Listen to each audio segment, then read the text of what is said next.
another episode of Tap Outs and Touchdowns.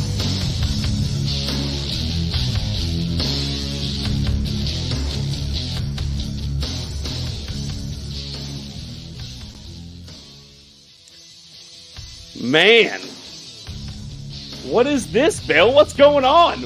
That's right. I don't know, man. What are we doing right now? I don't know. I figured I was going to hit the season 6 with the ground running. Welcome to another football episode of Tap Outs and Touchdowns. As always, it's your guy, Bully Rye, and welcome to the season 6 premiere. Bill, what's going on, bud? Same old, man. Just I think this is funny that we decided to do this. You and I hadn't really picked a date to come back other than we wanted to do the UFL primer. And we're calling this season 6, right? I feel like this is kind of like the preseason for us, though. Like, we just kind of decided out of the blue just to do like, hey, man, free agency's been out of control. Let's do something with free agency. And I was like, yeah, I agree, because it's been too much to talk about and then do the UFL primer in the same week. That'd have been a 3-hour show. So I'm excited, man. I feel like we're back a week early, preseason, kicking it back off. And look at you, man. You've been crazy, like, getting all creative, and it's good stuff.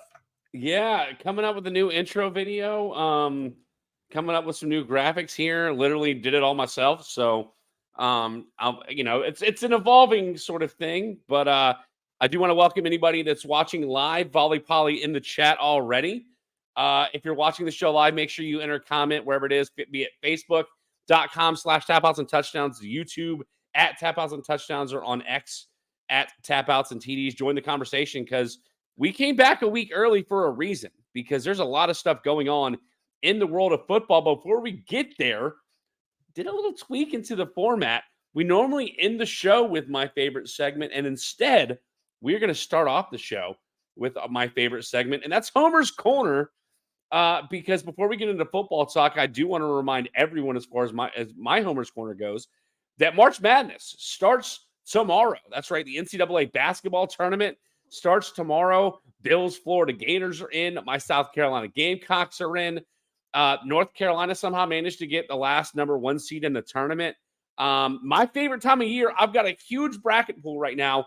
44 entries in my bracket pool. A nice, fat, hefty reward for the winner of this bracket.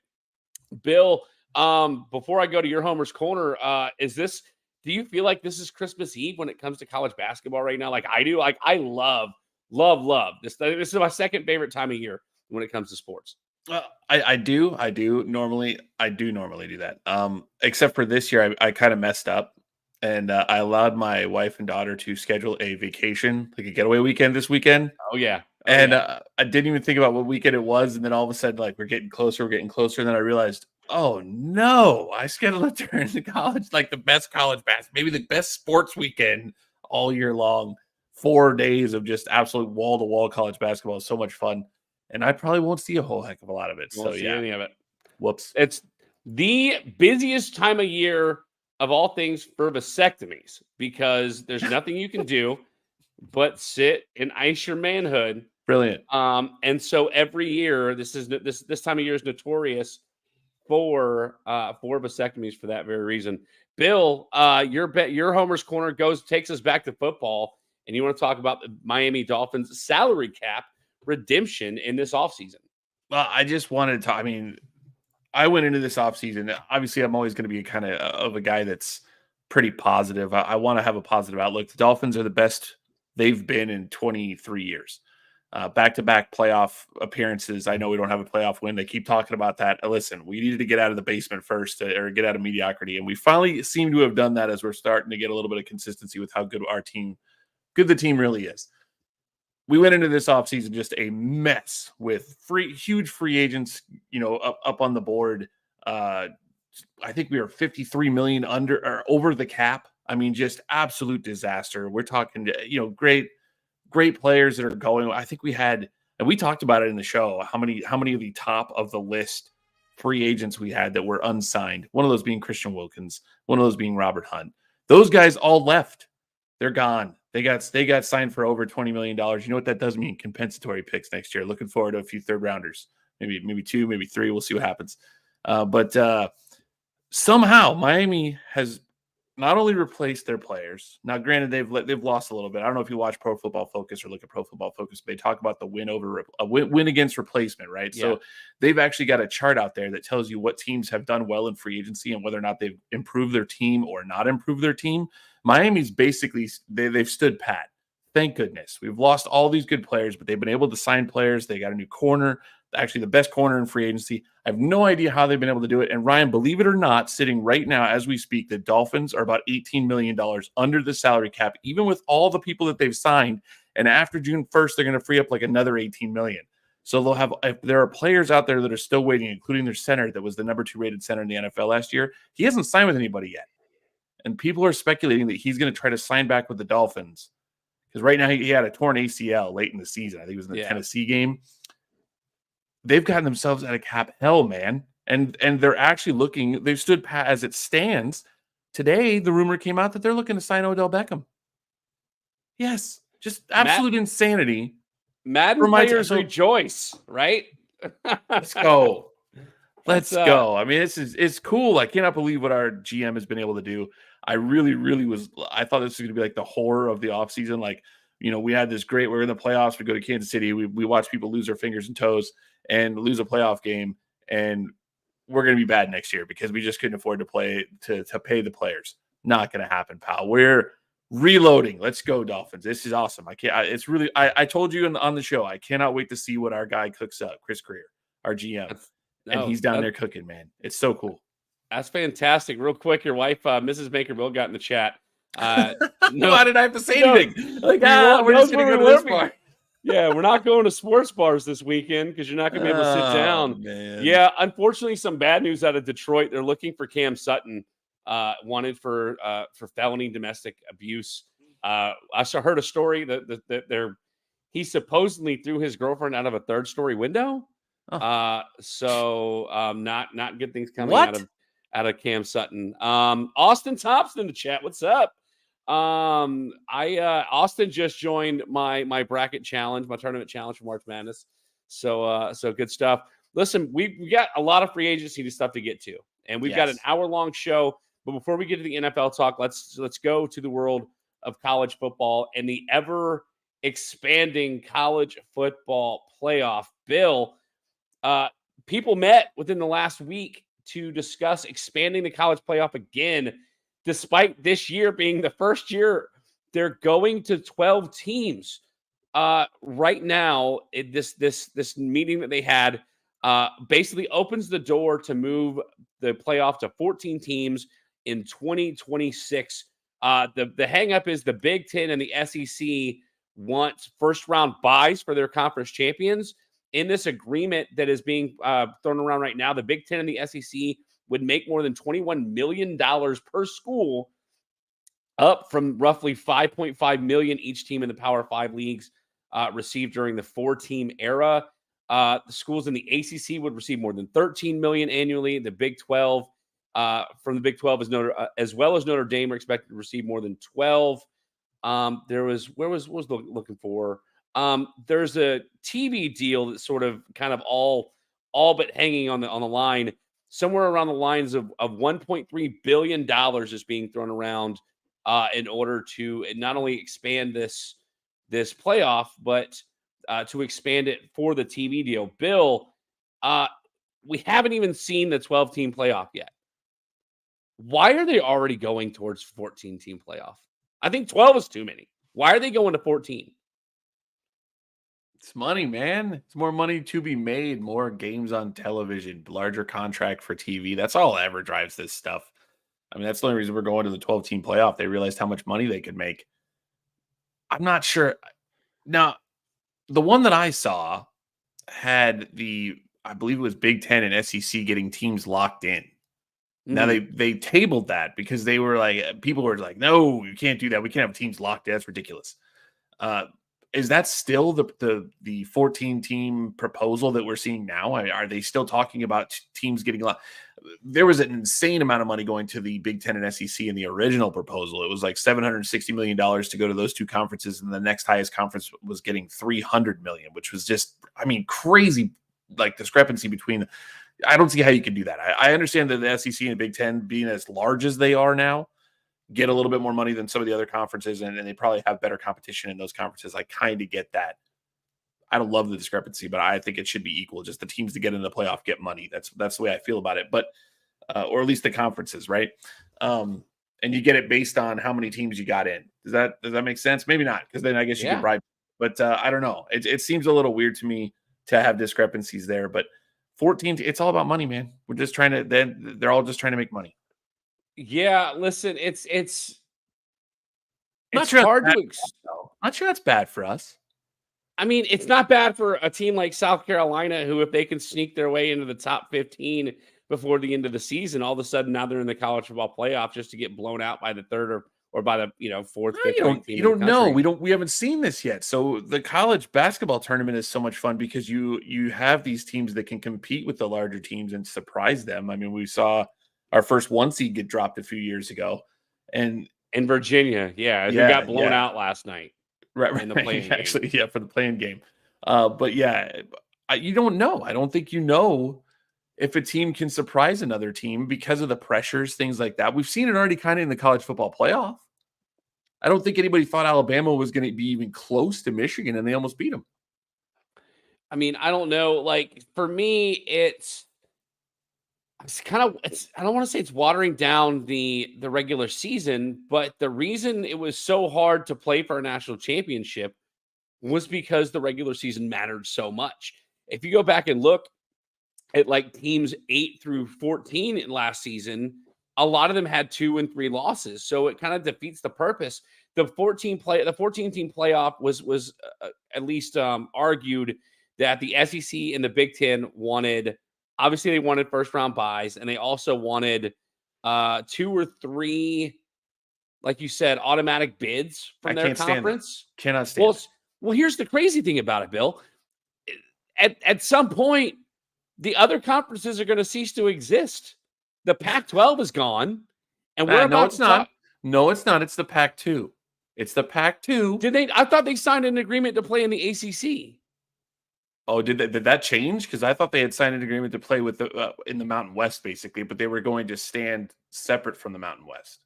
I don't know. We should have been more prepared here. Well, I didn't know we were going to talk about that. I mean, but yeah. Yeah, no. So you're saying that Oregon State and Washington State are going to play in the ACC now? So I'm looking at it right now. This is on AP News, the Atlantic Coast Conference research. This is this was September 1st of last year. The Atlantic Coast Conference voted Friday to add Stanford, Cal, and SMU next year, providing landing spot for 2 more schools from the disintegrating Pac-12, creating a 4th super conference in major college football. So I think we talked about this on the show, that the Pac-12 is gone. The Pac-12 is completely disintegrated. And with what we're about to talk about, the ACC may not be around when it comes time for a college football playoff expansion in 2026, because this news broke within the last day or so. Clemson has now joined the fight against the ACC alongside conference rival Florida State, and they have sued the Atlantic Coast Conference. This is an article from ESPN's Pete Thamel, and I'm sure I'm pronouncing that wrong. In filing, this is a direct quote, in filing in the Court of Common Pleas in Pickens County, South Carolina, right down the road from us, Clemson calls into question both ACC's grants of rights and exit fees, calling withdrawal penalty unconscionable and unenforceable. Clemson asks in the suit for a declaration that the ACC would not own the rights to Clemson games, quote, after Clemson ceases to be a member of the ACC, end quote. Clemson also wants the ACC exit fee 3 times the ACC operating budget, an estimated $140 million, ruled as, quote, an unenforceable penalty in violation of public policy, end quote. They're basically saying that, so similar to what Florida State said, that the ACC did not act in the best rights or in the best interest of the member schools, and that I don't want to say they were strong-armed into accepting the deal, but that the exit fee to remove themselves from the ACC is beyond incomprehensible. And so we don't know when this is going to go down. But Bill, this is now 2 schools that have sued the Atlantic Coast Conference. how long is it before the ACC loses in court and we see the ACC implode a la the Pac-12? I mean, that's a loaded question, Ryan. That they want out. They want out. We know this. We know Florida State's wanted out since they decided to take their ball and go home, and they've been whining ever since. And then Clemson feels like they've been. It's amazing to me. We go from what did Clemson win the title in 2018, and we're only 5 years removed, and they've decided that the ACC doesn't meet their needs anymore. But it's not a good enough conference for them to win the title again. BS. Come on. You just stink right now. Like you weren't good this year. So, I mean, if Clemson runs the table or gets one loss, they're in the playoff again. I don't understand what they want out. They just want out. They want to join one of the power conferences. They want to rub elbows with the big boys. And that's where we're at. I think all of the conferences other than the Big Ten and the SEC are based. Their days are numbered. Yeah. I mean, we've talked about this off the air. I think there's going to come a time when, and we've said it many times on the show, NIL and the transfer portal without regulation is ruining college football. Bill, I saw you just saw the question from Volley Polly. We're going to get there because we're going to talk about the Chargers here in a minute. But at some point, the big conferences, it'll be the big three at that point between the Big Ten, the Big 12, and the SEC, are going to have to break away from the NCAA. They're going to have to create their own governing body that encompasses regulation of NIL, regulation of the transfer portal. Because I don't know if you saw this as well. They've also put a stay on second transfer. What's the word I'm looking for? There's a rule in place that if you transfer a second time, you can't play. You have to sit out a year. But there's a kid from Alabama. I can't think of his name. He's a big 6'7", 300-pound offensive lineman who decided to when Nick Saban retired, decided to transfer back home to Iowa. Had put all the transfer stuff now into gone Iowa. Back into the portal. I've seen that. Yeah. He not only has he gone back in the portal, he's going back to Alabama. He spent spring break with some friends down in Alabama and decided to go back home. And he's going to be eligible to play right away at Alabama. So they're going to have to, with the new governing body, what will be eventually the big three, there will have to be some regulation in a governing body, and college football as we know it will no longer cease to exist. We talked about on the show of course I can't think of the school, with the unionization of basketball players at a school in Northeast, it opens the door for players at other schools and other sports to unionize and consider themselves employees. So I think the future of college athletics is sort of up in the air at this point. It'll be interesting to see what happens with the lawsuit from not only Clemson, but from Florida State. The NCAA has also fired back at Florida State regarding all this. So it'll be interesting to see. A lot of stuff happening in college football as we get underway with spring practices. We talk about this as sort of a preseason show. We're in like the preseason of college football, which means that we are that much closer, not only to college football season in the fall, but NCAA or college football, EA Sports college football that will come out in July. We're about 2 months away from getting the actual trailer. I'm worried. What are you worried about? Well, I swore off Madden again because this Madden 24 was the worst Madden I've played in I can't remember when. And I don't know why I subject myself to it. I won't play it. Yeah, it's terrible. I'm worried. We'll see. But I'm more excited about the actual college football season. I'm very excited about the Florida Gators this season, so it'll be fun. Yeah, there's no reason to get excited. You go 6-6. Welcome. Join the club. Number one quarterback recruit in all the land. Yeah, it's okay. Lenore Sell is about to cook. All right, let's get into NFL talk. NFL free agency 2024. This is what brought us back a week early to the show. We were originally going to talk Russell Wilson and the Steelers. We're gonna table that for a second. Yeah, that got trumped. We're gonna go to a Los Angeles Chargers talk because there's some big moves that happened out in LA. The team that didn't the city that didn't want the team from San Diego is now is going to look like a completely different offense this year. As the Chargers cut Mike Williams as a salary cap casualty, Mike Williams is set, I believe, to sign with the New York Jets, if I'm not mistaken. That's correct. Keenan Allen, number one all-world wide receiver, traded to the Chicago Bears. And doesn't have a quarterback. First-round pick? Nope, not for a first-round pick. For a second, no. He got traded for a fourth-round pick, Bill. Keenan Allen, a perennial top 10 wide receiver in the NFL, was traded for a fourth-round pick to the Chicago Bears. Austin Eckler, also not retained. He's out in Washington now. So your top, probably maybe Gerald Everett, you can argue, but your top 3 targets in that passing offense, and Mike Williams, Everett's gone too. Keenan Allen, Everett's gone too. You're right. Yeah. And Austin Eckler are all gone, leaving the vastly overpaid, in many people's opinions, Justin Herbert to take over an offense with nobody he knows. There is he's got Palmer. I don't even know what Palmer's first name is, but he's still there. I think it's Josh Palmer. But that brings up the question that's it.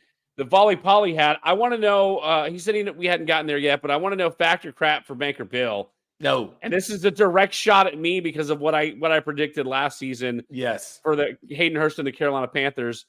Hayden Hurst has 1,000 yards receiving this season with Herbert as quarterback. No, absolutely not. No, he doesn't. It might, honestly, that prediction will go down as my worst prediction of all time. Are you sure? Are you 100%. 100%. I've made some really bad predictions, Bill. That tops the list. Bill, there are rumors that there's a shot, because with the way that the NFL draft is unfolding, you got Chicago. We're going to get again to Justin Fields getting traded away. Chicago more than likely lined up to take Caleb Williams, even though Caleb Williams has come out and said that he doesn't want to play for Chicago. We're looking at Jaden Daniels, the quarterback from LSU, more than likely going in the 2nd overall pick. And more than likely Drake May going 3rd. There are now rumors that maybe a team like Minnesota will trade up to get that 4th pick to take yet another quarterback, leaving Marvin Harrison Jr., who I should mention did not partake in drills at his Ohio State Pro Day today, leaving the potential for him to get drafted by the LA Chargers to replace Allen and Mike Williams. And there's also potential for the Chargers to go and draft Jim Harbaugh's old running back in Blake Corum. So we get an all-new look offense in LA. What are the Chargers doing, Bill? Do they have this much faith in Justin Herbert? They said, screw everybody else. We gave Justin Herbert all this money. We're going to go out and prove that Justin Herbert can play with anybody in the backfield and in his receiver room with him. I like that. I like that. I like you making excuses for the Chargers general management staff. That's good stuff. Yes, they're imploding. That's what's happening. They're imploding. They couldn't get it done. They believe Justin Herbert is still the guy, and they're taking all his weapons away and reloading with different weapons, I guess. Well, I mean, we'll find out. I like the pick, the Marvin Harrison Jr. Malik Neighbors also. A lot of people like him a lot too. So people are saying that he might be the pick over Marvin Harrison Jr., which is crazy, because that's what happens when you get crazy about the draft and everybody starts seeing the measurables and things like that, and then you got a guy that doesn't do measurables. So they're saying he's really good too, so maybe he'll be the pick. But yeah, I think you got to get a weapon out there, and wide receiver is usually the stuff you get in the top 10. You're not going to see a running back go in the top 10. I mean, Jahmyr Gibbs did get drafted just outside the top 10. He worked out well for the Lions last year. Did he run for 1,000 yards? I believe he and David Montgomery both had 1,000 scrimmage yards. Scrimmage yards. But he didn't run for 1,000 yards. 1,000 scrimmage yards. No, that's not the same. That's not the same. I'm about to drop for this point. I'm about to drop F-bombs on this show like I almost dropped on the Cat Cave this week. I got worked up about Jadeveon Clowney potentially getting signed with the Carolina Panthers, and things got heated with myself and Michael Davis, and they got more heated after the show went off the air. But man, I about let some expletives fly, and I about just did the same thing. Yeah, I don't know what the Chargers are doing. I guess they're trying to prove a point that Justin Herbert is the guy. There's a lot of talent from skill position players from the offensive side in this draft. There's, let's say he gets Marvin Harrison Jr. Let's say they also somehow find a way, because Blake Corum, I'm sure they can get later in the draft. But what if they find a way to trade back into the first round and get that Worthy kid from Texas who broke the speed record? Right. So John Ross part 2. Yeah, either way, or he could be Tyreek Hill part 2. You don't know. But nevertheless, it's going to be interesting to see what the Chargers look like. It seems like while the Chiefs continue to make moves in that division, the Broncos are going to be a new look team in general. The Raiders are going to look like a whole new team next year. Like, I guess the Chargers thought, of all the times, like the Chiefs are going to be this good for a while, this is a good time to reset. And I think that's what the Chargers were thinking. Now, again, I think they could have gotten more for Keenan Allen, but to each their own. That's why he's the GM, and I'm just a podcast host that gets about 7 or 8 views a week. Again, remember, if you join the podcast, nine a week. Yeah. If you join the podcast live with us, make sure you leave a comment wherever it is you're listening. We got 2 viewers on X tonight. That's exciting. Leave a comment with us and join the conversation, as we've got a lot of NFL free agency talk to get to. And let's move on here from the Chargers. Let's go on to the Pittsburgh Steelers, because they made some splashes in this offseason as they go and sign Russell Wilson to a 1-year deal. Now, he's getting paid a lot of money from the Broncos, but he took league minimum pay to supplement from the Pittsburgh Steelers. But then they turn around because let's say before we get there, Kenny Pickett did not want to stay in Pittsburgh after they signed Russell Wilson. And so he asked to leave, and they traded him to Philadelphia. So now he didn't want to back up Russell Wilson, which he might have had a chance to overtake at some point. So instead, he gets to go back up Jalen Hurts. He will be the backup until his contract runs out. And then the Steelers decide to make a curious move and trade for the Chicago Bears for Justin Fields for a 6th-round pick that can turn into a 4th-round pick depending on playing time. Now, the rumors and innuendo there is that Justin Fields was sort of asked by the Bears where he wanted to go. I think they could have gotten more for him, but Justin Fields asked to go to the Steelers, and so the Steelers did right by him. Volley Polly wants to throw out a Kenny crybaby for Kenny Pickett and say that it was all love about the Hayden Hurst pick. Bill, you said you like this. The Steelers are going to look a lot different next year. I mean, they traded away Deontay Johnson to the Carolina Panthers as well for a defensive back that the Panthers were going to cut anyway.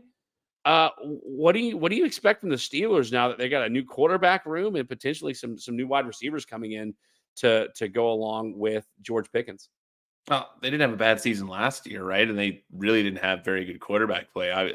Pickett was pretty bad. And when Trubisky was in, he was really bad. So they somehow were able to make the playoffs, played Buffalo really tough in the playoff game, and really just didn't have any quarterback play. I mean, it was Mason Rudolph at the end of the season. I mean, who's that? Who? Yeah, exactly. You remember him because he was attacked with a helmet. That was Myles Garrett, right? The Myles Garrett helmet attack. Yeah, that was Mason Rudolph. And Rudolph played better than either of the other 2 quarterbacks. Exactly right. But so Kenny Pickett shipped down the river. I find that a little odd, but I'm good with that. He only had like a 78 passer rating in his 2nd year. That's pretty bad. They get Russell Wilson, who I'm a fan of, living in Seattle for a lot of years, or near Seattle for a lot of years. He had a pretty good season last year. He threw for a lot of touchdowns, didn't throw for a lot of interceptions. Not a ton of yards, but had like a 98 passer rating, which is really good. That's pretty good in the NFL. And then Justin Fields, who was terrible at the beginning of the season last year, and we're all like, he's garbage. They would move on from him. And then in the second half, he played pretty well. He ended with an 86 passer rating, Ryan. That's wild. It's not bad. Wild. It's not bad. He had a good last few weeks of the year, too. He came off that injury. He had a good last few weeks. I felt like, the Bears realize he's turned a corner. We're loading up with Keenan Allen. We're getting him some weapons. It's not just DJ Moore up there anymore. And we got to find a running back for this guy, and he'll be pretty good. And then they trade him for nothing. Bag of peanuts. I don't get it. I don't get that. I don't know what the Bears are doing. I know they're picking Caleb Williams. We all know that at this point. And Caleb Williams don't want to go there. Well, he's refuted that, by the way. He did refute that. I looked it up. He did say no. Because he doesn't want to look like John Elway when Elway refused to play. I still think Jaden Daniels is the pick. That should be the number 1 overall pick. I think he's a better quarterback. I think he's going to have a better career in the NFL. I was right about CJ Stroud. I'm not necessarily right every year, but yeah. Jaden Daniels should be the pick. But anyway, point is, what's Pittsburgh? Pittsburgh's going to win more games next year, man. They're going to the playoffs again. Pro Football Focus has them winning like a game and a half or 2 more than last year with all the improvements they made. And the Steelers, the crazy thing is with Tomlin, Tomlin's never had a losing season. We talked about it. We thought that it could happen last year. and then they had a strong finish, and he didn't do it again. Right. Listen. I'm disappointed as how. Let me say this. I'm disappointed for as how bad as Kenny Pickett was. I had high hopes for Kenny Pickett. I thought Kenny Pickett was going to come in and seamlessly replace Ben Roethlisberger. I did and not. He absolutely did the opposite. Yeah. He was the second coming of Mitch Trubisky. He was not better than Mason Rudolph. So yeah, genuinely disappointed in the way that it worked out for Kenny Pickett because I like the kid coming out of Pittsburgh in college. I think he should have won the Heisman the year that he had his final year in Pittsburgh. So I really like Kenny Pickett. That being said, the Steelers are going to be better. I don't know what their running game is going to look like. They didn't lose anybody like Najee Harris, but like that's been running back by committee there for a while. Najee Harris was supposed to be that next guy, and there's weeks where you have faith in him, and there's weeks where you don't. So, and again, now you've got George Pickens, but now you got to go out and replace Deontay Johnson, who quietly had 700 yards and 5 touchdowns last year. So, again, a lot of talent in the NFL draft this year. So interesting to see what Pittsburgh does going forward. Now it's to the fun part of free agency, and that's the running back talk. There's a lot of running backs that are in new places. I've got it's called Spot Track, or Spo Track. I'm guessing it's Spot Track. It's a website that literally has every single free agent, it's specifically running backs, and where they were last year, where they went, and how much money they made. And we talked last year about the fact that nobody valued running backs. And this year, owners and general managers completely backtracked on that. There's a couple people that we talked about off the air about who we wanted to talk about. Specifically, let's talk about a couple specifically. We want to talk about Saquon Barkley signing with the Philadelphia Eagles. I believe there was talks about maybe investigating the Eagles for tampering. But Saquon Barkley signed a 3-year, $37 million deal, averaged $12 million a year, $26 million guaranteed. You said in the all last season and going into the offseason that you thought Saquon Barkley ought to find a way to stay with the New York Giants. The Giants had to go and replace him with Devin Singletary.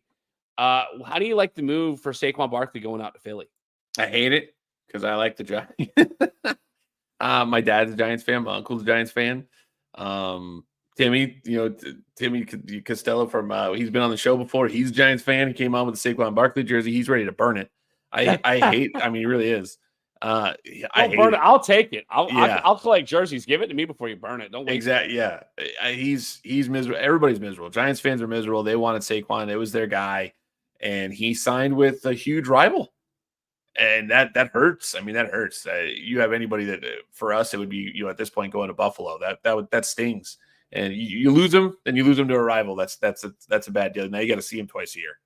You mean Jordan Poyer coming from Buffalo? I love that one. That one I love. I'm happy with that. Yeah, listen, I think Tiki Barber was to take a phrase from Michael Davis was out of pocket on his take. He was a traitor in this, that, and the other. It's just because Tiki was offered the money that Saquon wasn't offered to stay in New York.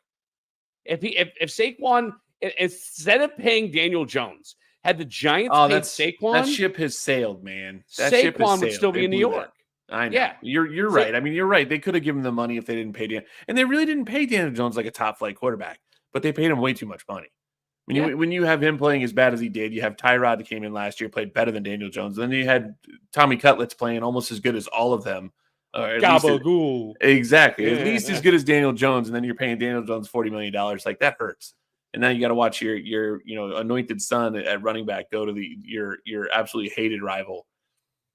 I feel bad for. I do like that they signed Devin Singletary though. Singletary's he's a smaller back. He doesn't really handle the load that Saquon does, but he did average, I think, right around 5 yards a carry this year for Houston. So we'll see what happens. Yeah, he usurped Dameon Pierce in Houston, who was supposed to be the next thing in Houston, and was one of the top 3 running backs in the last 7 weeks of the season. So you've got that going for Devin Singletary. Volley Polly wants to get my thoughts on DeAndre Swift to the Bears. Listen, it's almost like the Bears and the Lions swapped running backs, right? Like 2 years ago, you had Swift in Detroit and David Montgomery in Chicago, and they sort of both kind of fizzled out. Montgomery just because it couldn't seem like he could get the ball really going in Chicago, and with DeAndre Swift, he couldn't stay healthy in Detroit. Finally has a year where he stays mostly healthy and has a phenomenal year in Philadelphia. But now we see why Philadelphia didn't re-sign Swift, because they went out and got Saquon Barkley, right? So, Chicago is trying to build an offense, around, with the exception of DJ Moore, with veteran players, right? DeAndre Swift's been in the league 5-6 years now, but he's only been healthy for one of them. You got Keenan Allen, who's had his own injury issues in his own right, but when he's been healthy, he's been lights out. So, they're trying to build. They're doing the opposite of what the Carolina Panthers did last year. They're giving him legitimate weapons, whoever he is at quarterback. They're giving whoever they're about to draft some actual weapons to go out and potentially put together some semblance of an offense in Chicago.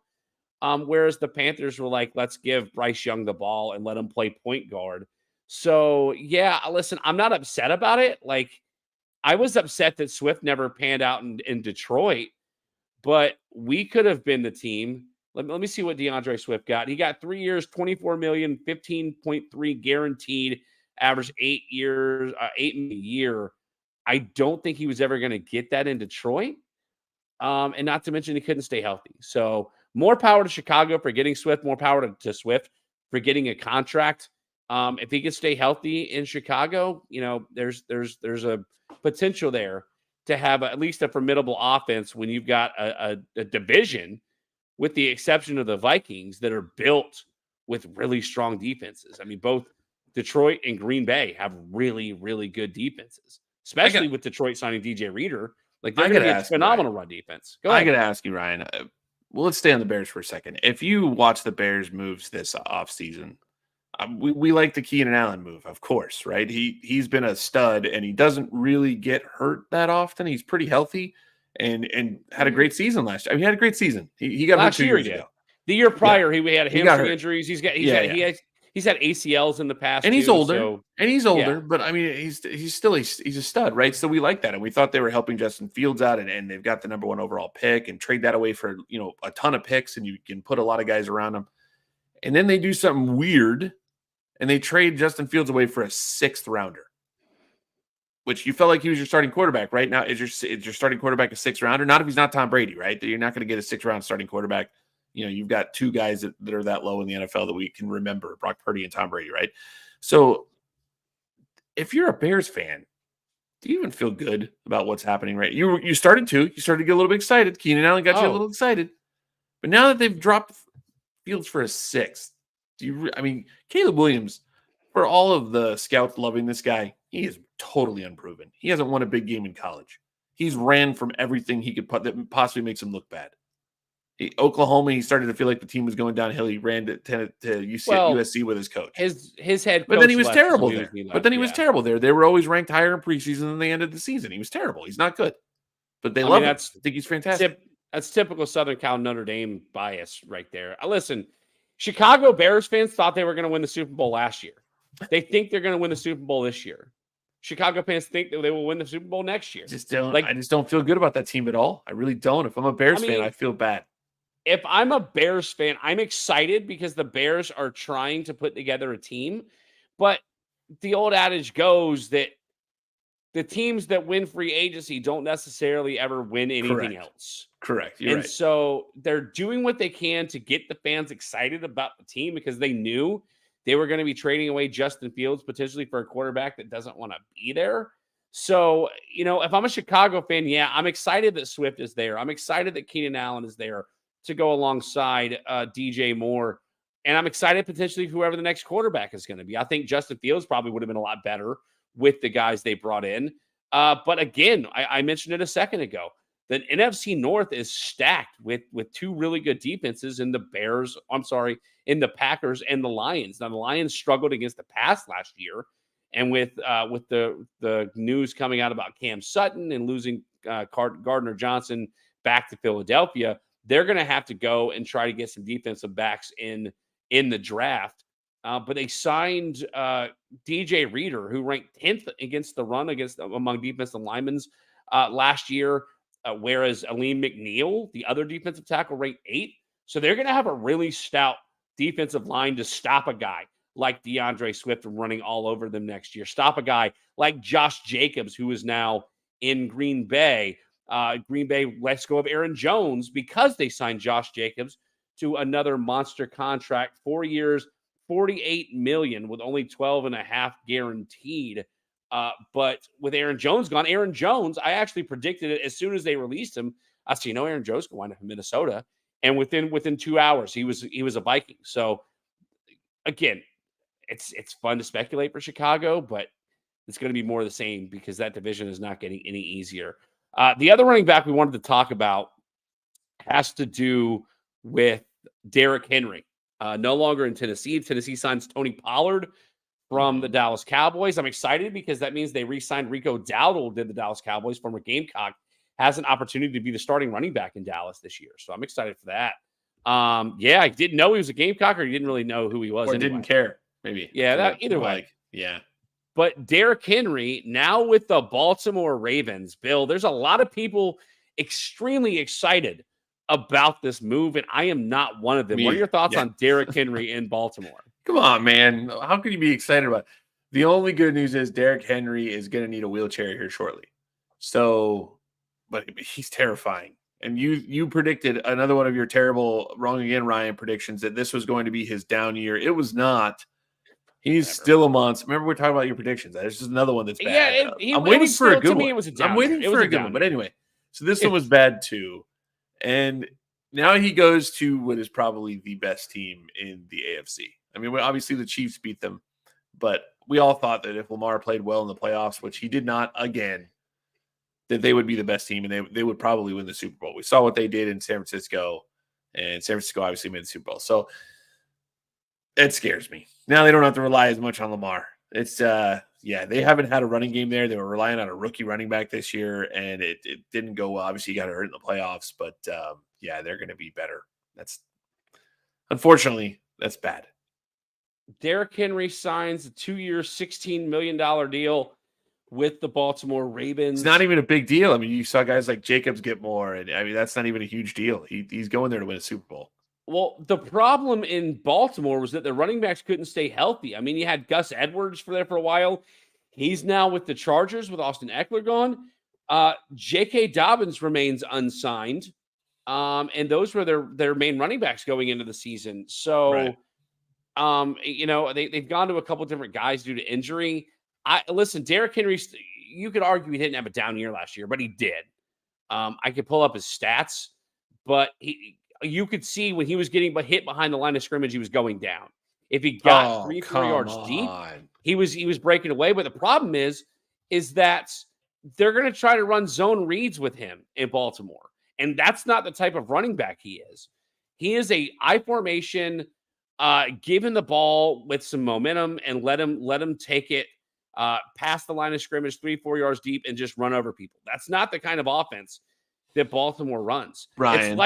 Listen, hold on. It's like what I said about Miles Sanders in Carolina. Sure, he's a great running back coming off a career year, but he didn't fit the system. And that's why Miles Sanders had like 400 yards rushing this year, because he didn't fit the system. Derrick Henry's a phenomenal running back. He's probably a future Hall of Famer. He's a perennial Pro Bowler, but he doesn't fit this system.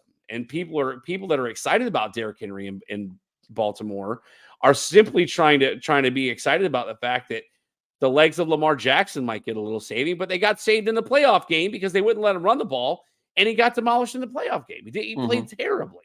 He's not a passer. Yeah. No, exactly. This isn't a college offense, and they're going to try to make it that way. And I don't know. You had something you were going to ask me. Well, I just wanted to tell you, he really didn't have a down year last year. He had his 4th best year of his career. So, I mean, 4th best. Well, he's been in the league like 10 years. So it was one of his better years. So he had a good year. He's still a good running back. Tennessee was not a good team. So they also had like the worst offensive line in football. So, this was not a good team. And he still averaged 4.2 yards per carry. Had a bunch of touchdowns, like 12 touchdowns, 1,100 yards, 1,160 yards. He had a good year. There's got no tread on the tires, right? But it's Derrick Henry. He's a monster. So we'll see. I will say, and I love Pro Football Focus because they do things that, the grades and all that stuff. Both of their ratings on offense and defense, where they talk about wins against replacement for the additions and subtractions at free agency, both of the Ravens ratings show them losing more games than they won last year. I'm not surprised. Yeah, Patrick Queen. I'd like to see how many games they're playing safety, at home. yeah. Like, I know everybody normally gets like half and half games at home, but we talked about it a lot last year. Baltimore and Philadelphia got a lot of home cooking in the regular season, and I wonder if that works out the same way next year. Yeah. We got one more story to get to out of the NFL before we wrap things up, and that's the retirement of Aaron Donald. 10 years in the NFL. A lot of stats to talk about when it comes to Aaron Donald. 154 games played. He started out 150 of them. 111 sacks, 3-time Defensive Player of the Year, Defensive Rookie of the Year in 2014, 8 times, first team All-Pro. He made the Pro Bowl in all 10 years he was in the NFL. The only other person to do the exact same thing was former Detroit Lion great Barry Sanders in the league exactly 10 years, made the Pro Bowl every single year. So Aaron Donald in really good company there. Bill, what are your thoughts on this? I mean, I sent this message to you that Aaron Donald retired. You said, wow. Like, what were your initial thoughts when you heard about this? And what are your thoughts on Aaron Donald in general? I think that in general, I was just sad. I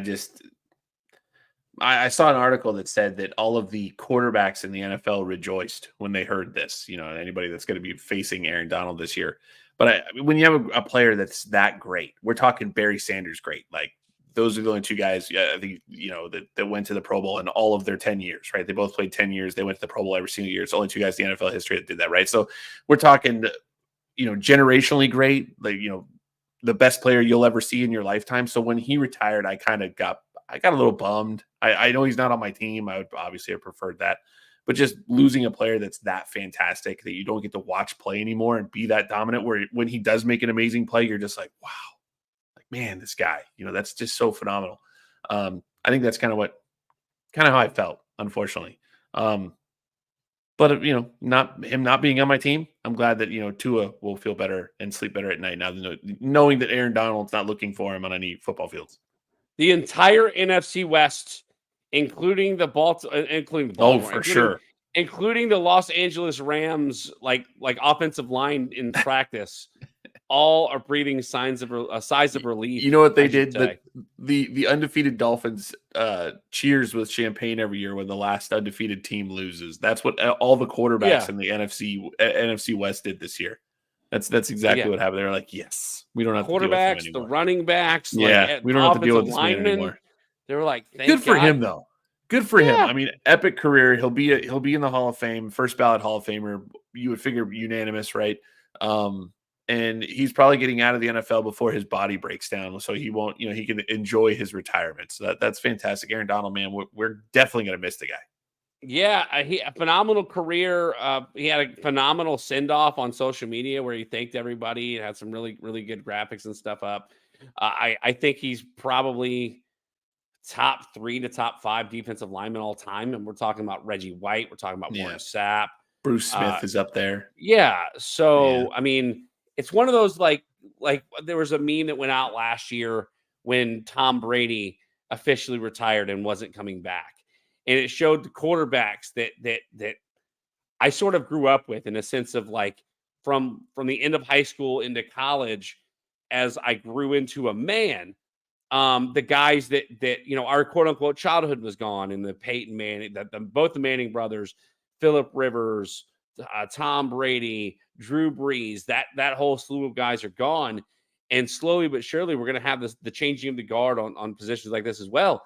Aaron Donald gone. You're going to probably see Myles Garrett in the next few years. Potentially, if he ever slows down, he may call it quits. We saw the departure of J.J. Watt a couple of years ago. It's not one, you're gonna see the Bosa brothers as they get older.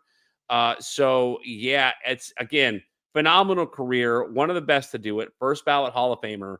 Aaron Donald retires after exactly 10 years in the NFL. And like you said, a lot of people like to kind of harp on guys that call it quits early.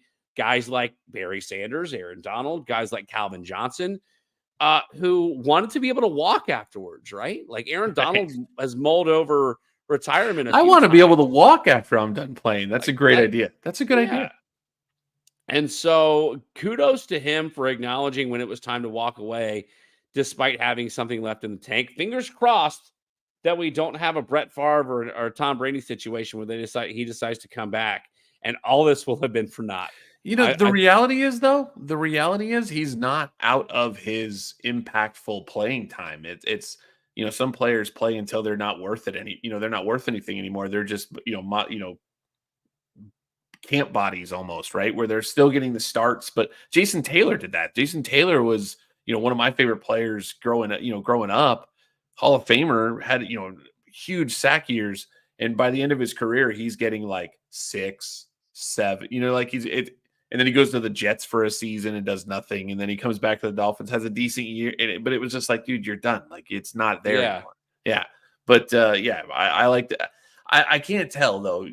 Like I said, I got sad when he retired. So I think I prefer the player that plays it out, that just keeps going until there's nothing left. So then the injuries start happening. Yeah, I think I like that because they're still on the field. They're still your heroes, right? You remember the greatness, and when Tiger Woods won the 2019 Masters, like that, everybody cried, right? Because it was like the great one did it one last time. You just want to be there for that moment, and that's what you're always hoping for if the guys play it out, right? That's what I think I'd rather see. I understand you saying that, but then you see, like, my favorite quarterback of all time is Peyton Manning. And watching his final year in Denver where he just couldn't throw. He couldn't get the ball where he wanted to get to, and they won a Super Bowl, but I still prefer it though. He had nothing to do with it. It was Von Miller's Super Bowl ring. Right, but I still see. I think I still prefer. I think I still prefer that. I think that's more fun to have the player on the field than to have him doing Monday Night Football with his brother. Like, I'd rather still see Peyton Manning throwing the football. I want to see. Maybe that's me hanging on to my youth because I watched Peyton Manning play in college. So let's call this our overtime segment where we've got a little bit of time to kill and we can talk about just kind of shoot off the cuff here. Listen, I want to see Peyton Manning breaking down plays like he does on Monday Night Football, but like I want to see him do it like Tony Romo does and like Greg Olsen does. Like I want to see more of Peyton Manning just breaking down football because we had this conversation a few weeks ago that he was one of the best defensive readers in the NFL in NFL history. Like if nobody probably could pick up a defense like he could. Well, but then you mentioned Tom Brady could. Well, yeah, you could say that. But you also mentioned like a guy like Romo. He knows he knows the plays that are coming beforehand. Do you think Tony Romo would make a good defensive coordinator? I said that. We were talking about this the other day. I feel like Tony Romo, when he's predicting plays, now obviously there's nuances to that, and I don't think that's really necessarily true, but when he continues to pick the play and goes, this is probably what the offense is going to do right here, and then they do it, you're thinking if he was the defensive coordinator, he would just be calling plays to stop that play that he was predicting. That's the way I would think. But I think my dad was part of that conversation, and he basically said, no, they would know that he knew that they knew that he knew, and it was just like that wouldn't happen. It would be completely broken. So yeah, there's many nuances to football. I don't think that would actually be the case, but you would think as you watch him predict plays that he would be good at something like being a defensive coordinator and predicting the plays that the offense is going to run. Yeah. No, I'm right there with you.